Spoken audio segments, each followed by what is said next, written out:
Hi guys, I'm Miss Mirelis, or Miss Mimi as many of you know me. I'm the new certified path instructor here at the Christ Fellowship Ministry, and today I want to talk to you a little bit about what sight walking would be. If this is new for you, then I want to give you some pointers as to what we do to make sure that all of our therapeutic riding is safe, but it's also fun because we want them to be able to grow and to have a great experience. Now today, I took my mask off and I'll keep some distance, but I want to demonstrate to you some of the things that we will be doing. Now you have already seen the mounting. We will have a path instructor during the mounting, and typically we also have some other supports. But as you see right here, we have three very important people. We have the horse leader, who will always be in charge of our horse. This typically is the horse owner or somebody specially designated by the horse owner to do this. And the reason why we do this is because our horses in this ministry are owned by different people. So we want to make sure that it is that person that knows the characteristics and the personality of the horse, the person that will make sure that we are having a fun time, but also being very safe during every lesson.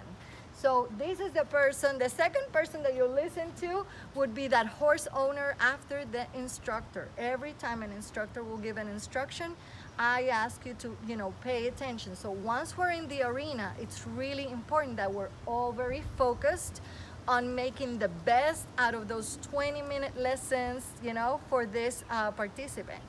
Now you see that I have two more people next to our horse. We have the off-side walker and the lead side walker on the left side.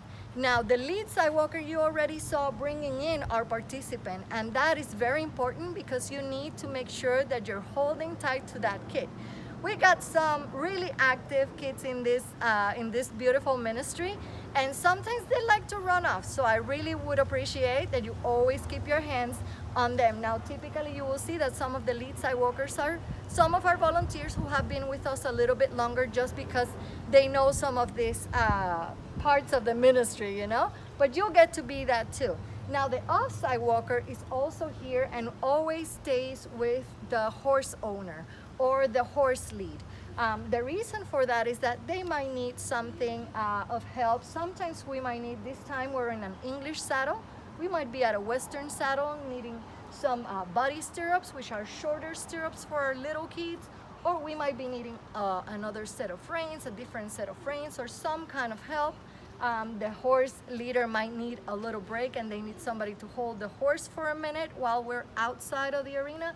So there's a lot of reasons why we have this off-side walker, in addition to, very important, the safety of our participant. Now, I'm going to talk to you a little bit about, once we're on the horse, a few things that will happen. Now, the first thing that we will check even before we get on the horse, and that's on the path instructor's responsibility, is to check the girth, okay, that we have a tight girth and that those stirrups are pretty much set. But once we're in the horse, right, it can be, and it can happen that, you see, they might be a little bit too long. So that is the moment where, offside of the ramp, we stop for a minute, we actually fix those stirrups. We do it one side at a time so we don't lose any leg hold. And once we've done the stirrups, then we do a short prayer, so we make sure that all of our riding is always safe. Now I'm going to show you a few of the side holds, and my demonstrators here are going to show for you, because the first and the most side hold that we use is the leg hold. Now as you see right now, that hand is kind of holding towards the saddle. It's not holding on the horse, it's not holding on little loops, it's really holding onto the saddle, and it's just a very gentle pressure on the leg. Now some children with muscle spasticity, this kind of pressure can actually incommodate them or affect them. So we could do something with a lower hold if they have the appropriate balance. Now who will tell you the kind of hold that we're going to use is going to be the path instructor, in this case me, or any of the other path instructors that we might have here with us. So the second or other options for the thigh hold, also in our more independent riders, is going to be an ankle hold. So you can actually hold back here. So if you can demonstrate that for me, right down back here. And we're gonna hold in the back. We don't have to hold tight. We just kind of give a support. Now our third option would be a rider like Victoria. She's a more experienced rider. And this time we're gonna just spot. And when we say a spotter, is that we're gonna stay at a length away from the horse. So let's do that length away. We don't have to be holding the child, but we gotta be walking all the time that we're around, just spotting for any emergencies. Now, we've had a fun time, but there is one thing. We love these kids, and typically, you know what happens? Everybody starts chatting in the middle of the lesson. So guys, when we are within a lesson, I do ask that sidewalkers and horse leaders are always really, really attentive. The role, for example, of the lead sidewalker would be to help and support that trainer, in the sense that if we said, let's say, let's do a balance exercises, let's do a warm-up, let's put our hands up, and you see that the child is not even attempting it, the lead sidewalker could say, come on, Victoria, let's put those hands up. So it's a support to whatever that instructor instructions were. But sometimes we end up everybody trying to give instructions. Horse leaders, attend to your horse. Now I have beautiful horse leaders that are amazing trainers, which I love because I learn from each and every one of you. But during a short lesson, we need to understand that some of these children have diverse diagnoses that need very, very limited, short attention span. So we need to give very short instructions. This is why while we're doing this, I want you guys to be really focused on the benefit of the participant, to have fun in every exercise that we do, because we don't just go around, we do a lot of fun exercises to enrich their growth, their physical and mental and emotional and even their language skills. So every time we're doing something with the horse, I want you to be really engaged and focused. Now, safety is key. So I'm gonna explain to you how we dismount, because it tends to be the moment. Mounting and dismounting are the two moments where it can be the most riskiest, if we could say that word. However, if we are safe and if we're always paying attention, there doesn't have to be any risk. So let's go on to the other side, because I want to demonstrate for you a dismount. Now, a proper dismount is gonna be one that is smooth. Some of the kids will need some support, but we gotta be clear that we are attending to this body that might have a balance or not, okay? So one of the things is that we typically dismount in the middle of the arena. The path instructor is the one to tell you when to dismount. And another key is that the path instructor should be next to the participant, or should be next to whoever is dismounting. Unless you have had a particular training by the path instructor to do this, please do not dismount without the instructor's instructions. Now in this case, first thing that we're gonna do is ask the participant to actually take the feet off the stirrups. The off-side walker is actually gonna help us put those feet off the stirrups if they weren't put on individually. We always wanna promote independence, but if the kid, you see that is not able to do it on their own, we're gonna support them.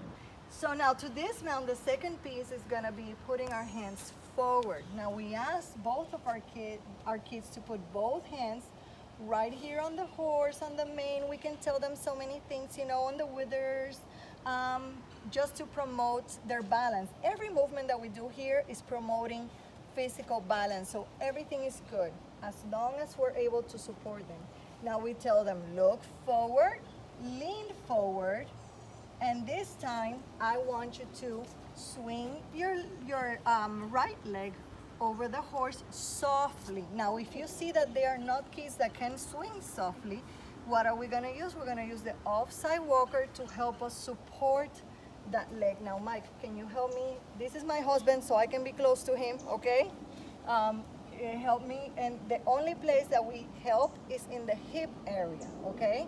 We do not wanna support anybody up here, and I'm gonna tell you why. If we were to support a girl under her arms, okay, we could be touching areas that we don't want to touch in the body, okay? So we always try to support in the hip area. Now, one way to do it effectively is to put this left leg just a little bit forward, okay, and one leg back. And the reason why we do that is if we were a big kid, which sometimes we have big children here, right? If their balance was not too good on the way down, the one thing we want to use is our body for them to fall onto, okay? We don't want them falling on us. We don't want them falling under the horse. Now, Tuesday here has been wonderful today. She's been wonderful. When we use English saddles, we tend to put this forward. We can or not, but it's better because they don't get stuck on it, okay? And so now we're gonna ask Victoria to swing her leg, her right leg, and then slide down. So swing that leg softly, and we support the hip. Very good. Now, that was so nice. Now, when we're done, one thing we love to teach our children is to go say thank you to your horse and be grateful for what the horse worked with them. So the lead side walker would take the child, remember always to hold on to your child, and you can go up to the front of the horse and maybe do a little pat or a little thank you. If the child does not feel like touching, it is okay. We just want to try to initiate some kind of contact. The contact with the horses is also very healthy for them. So once they're done, then we say, okay, bye-bye, and we dismiss the lesson. Now remember that we work in 30-minute lessons, and that includes the mounting and dismount. So everybody should be timely in being ready with the children, in being ready with the horses, and in being in their position in the correct arena to be ready to take the most advantage of those 30 minutes. The one last thing that I'm gonna talk to you about is the emergency dismount. Now, if we can do a really quick short leg up of Victoria here for a second, Papa, can you do a quick leg up of her? This is a way that more advanced kids can get on, and it's just a leg up. Let me put it this way. There we go. One leg up, Victoria, fold leg. Pull up, you gotta be strong because Tuesday is really high. She's 16 hands. So when we are in an emergency, there's two people that I mentioned that you need to pay attention to. One is that horse owner or leader, and one is gonna be the path instructor. If at any point you see something that is going on where something has changed in the horse or something has happened in the arena that results in an emergency, listen, you're gonna try to hold as fast as you can your child, right? And that's why the two lead side walkers are here, and remove that child. The only other person other than the path instructor that should be giving that instruction should be that horse leader. Even if the path instructor has not instructed it. Why? Because they are the ones who know the horse. If they've seen something that is not safe, then they will immediately say dismount, okay? Now, if that occurs, obviously we always want to dismount against the direction of the horse. So if the horse is trying to turn that way, I don't want the offside walker pulling out the child, right? Because the horse is going towards the right. So let's assume that all of a sudden Tuesday happened to get spooked. It has not happened at all. Bee sting. Huh? Bee sting. A bee sting, for example, it could happen, right? So let's say it's a bee sting. The one thing that we want to do, we use safety stirrups. This is not the one, we use one that easily flips out. This is just for demonstration today. But we use the one that this foot will come off here immediately. And all I want you to do is pull her from the chest area like this. She's very high right now. So imagine me trying to sidewalk a little girl up here, right? So we try to fit high people with high horses. Okay, 1, 2, 3, pull out. Let go of the reins. Very good, okay? And we just pull out as fast as we can. Thank God we have not needed to do such sort of emergencies, but we need to always be alert and ready. We want to enjoy the beauty of these horses, the majesty of having them teach us and allowing the kids to develop and to grow. We have seen beautiful things change in just one season, so we would love to have you as our volunteers. It's a beautiful experience once you get here, and you will continue to learn in every session. So I hope that you find this useful and that you'll join us in our beautiful ministry. So see you soon.